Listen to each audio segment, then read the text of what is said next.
जय हिंद, नमस्कार दोस्तों, स्वागत है आज के नए क्लास में। आज मैं आप लोग के लिए लाया हूं एनटीपीसी का एनालिसिस क्लासेस और वो क्वेश्चन जो इस साल के बार बार पूछे जाने वाले प्रश्न।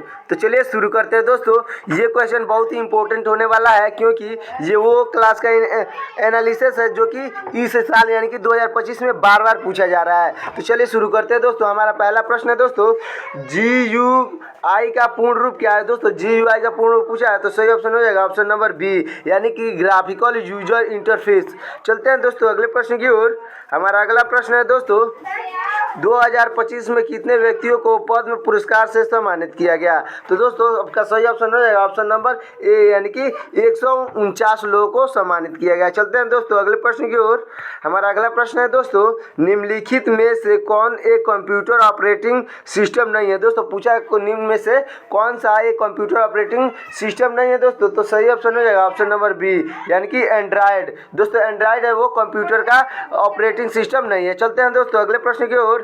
हमारा अगला प्रश्न है दोस्तों, 1962 का भारत चीन युद्ध मुख्य रूप से किन भौगोलिक क्षेत्रों में लड़ा गया था। दोस्तों जो 1962 का भारत और चीन का युद्ध है वो मुख्य रूप से किन भौगोलिक क्षेत्रों में लड़ा गया था। तो सही ऑप्शन हो जाएगा ऑप्शन नंबर सी, यानी कि हिमालय क्षेत्र में लड़ा गया था। दोस्तों चलते हैं अगले प्रश्न की ओर।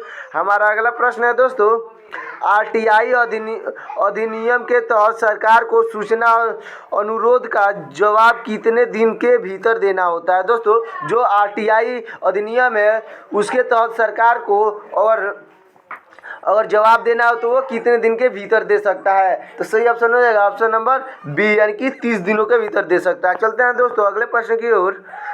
हमारा अगला प्रश्न है दोस्तों, राष्ट्रीय स्तर पर आपदा प्रबंधन की रूपरेखा कौन तैयार करता है। दोस्तों जो राष्ट्रीय स्तर पर आपदा प्रबंधन की रूपरेखा कौन तैयार करता है। तो दोस्तों सही ऑप्शन हो जाएगा ऑप्शन नंबर ए, यानी कि NDMA।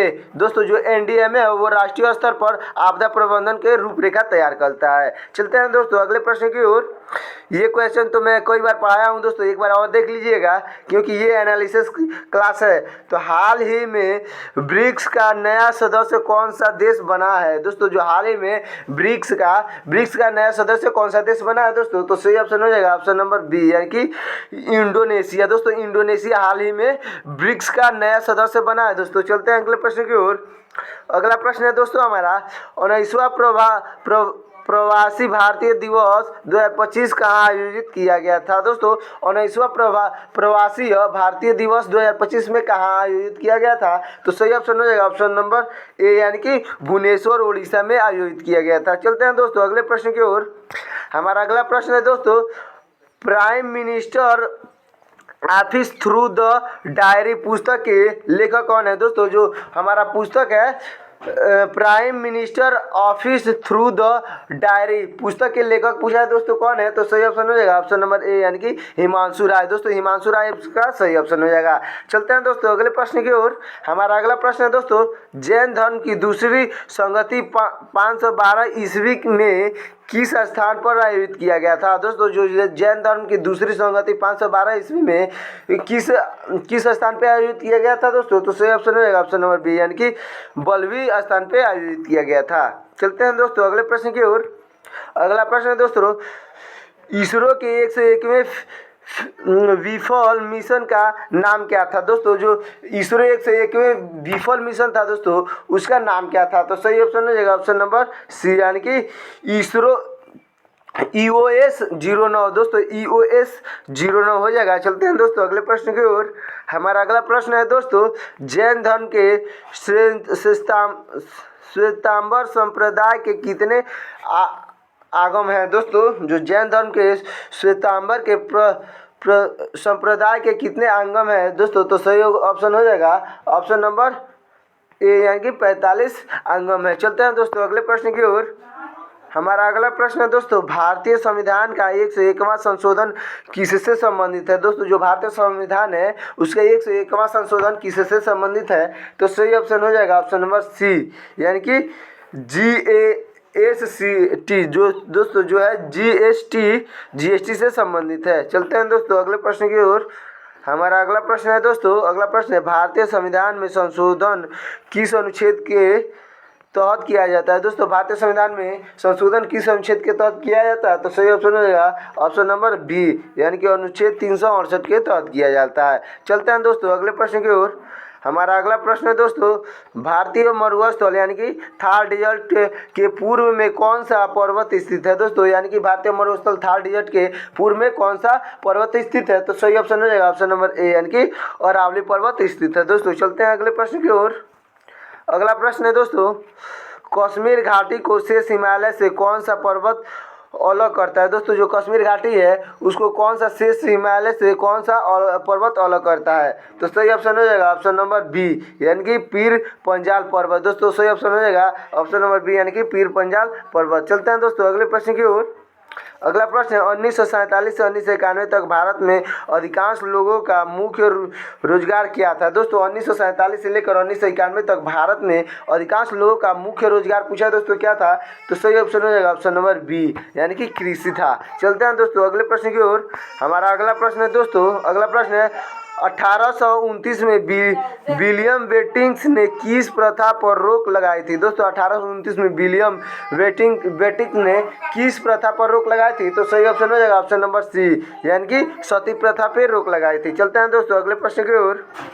हमारा अगला प्रश्न है दोस्तों, तमिल संगम का काल का सबसे बड़ा व्याकरण ग्रंथ कौन सा था? दोस्तों जो तमिल संगम का काल है उसका सबसे बड़ा व्याकरण ग्रंथ कौन सा है? दोस्तों सही ऑप्शन हो जाएगा ऑप्शन नंबर ए, यानी कि सही ऑप्शन है ऑप्शन नंबर ए, यानी कि तोलका पिक्सियम। दोस्तों जो तोलका पिक्सियम है वो आपका राइट ऑप्शन हो जाएगा। चलते हैं दोस्तों अगले प्रश्न की ओर।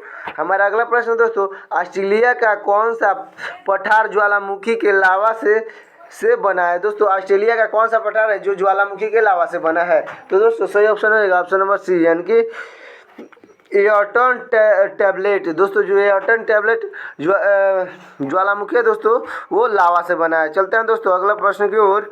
हमारा अगला प्रश्न है दोस्तों, अगला प्रश्न है रॉलेट एक्ट 1919 के समय किस क्षेत्र में मार्शल लॉ कानून किया गया था? दोस्तों जो रॉलेट एक्ट 1919 के समय किस क्षेत्र में मार्शल लॉ लागू किया गया था? दोस्तों तो सही ऑप्शन हो जाएगा ऑप्शन नंबर सी, यानी कि पंजाब में लागू किया गया था। चलते हैं दोस्तों अगले प्रश्न की ओर। हमारा अगला प्रश्न है दोस्तों, मौद्रिक नीति समिति में कितने सदस्य होते हैं? दोस्तों मौद्रिक नीति समिति में कितना सदस्य होते हैं? तो सही ऑप्शन हो जाएगा ऑप्शन नंबर बी, यानी कि 6 सदस्य होते हैं। चलते हैं दोस्तों अगले प्रश्न की ओर। हमारा अगला प्रश्न है दोस्तों, भारतीय मौसम पूर्वानुमान प्रणाली में मौजूदा रिज़ॉल्यूशन क्षमता कितनी होती है? तो दोस्तों सही ऑप्शन हो जाएगा ऑप्शन नंबर ए, यानी कि 6 किमी होता है। दोस्तों चलते हैं अगले प्रश्न की ओर। हमारा अगला प्रश्न है दोस्तों, दिल्ली में साइबर अपराध के प्रति जागरूकता बढ़ाने के लिए किस संख्या में साइबर सेफ दिल्ली अभियान शुरू की गई है? तो दोस्तों सही ऑप्शन हो जाएगा ऑप्शन नंबर बी, यानी कि भारतीय सूचना एवं अनुप्रयोग अनुसंधान। चलते हैं दोस्तों अगले प्रश्न की ओर।